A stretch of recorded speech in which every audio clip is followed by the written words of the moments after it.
Owner owner ಏನಾಯ್ತು? ಯಾಕೆ ಕಿರ್ಚ್ತಿದ್ದೀರಾ?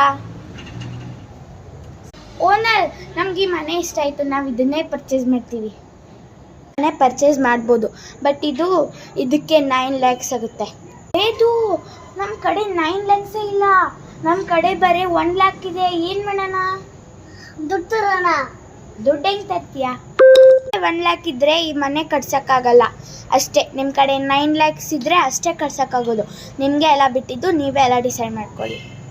ಇದು ಈಗ ನಮ್ಮ ಕಡೆ 9 lakhs ಇಲ್ಲ, ನಂಗೆ ಈ ಮನೆ ಪರ್ಚೇಸ್ ಮಾಡೋದಿತ್ತು. ಇದು ಹೀಗೆ ಒಂದು ಐಡಿಯಾ ಇದೆ. ನಾವು ನಮ್ಮ ಮನೇಲಿರೋಣ, ಈಗ ನಾಳೆ ಪರ್ಚೇಸ್ ಮಾಡೋಣ ಆಯಿತಾ? ನಾಳೆ ನಂಗೆ ಒಂದು ಐಡಿಯಾ ಇದೆ. ನಾನೊಂದು ಮನೆ ನೋಡಿದ್ದೆ, ಅದನ್ನೇ ಎಲ್ಲ ಪರ್ಚೇಸ್ ಮಾಡಿಬಿಡೋಣ.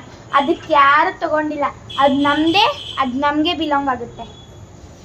ಬಾರ ಬಾ.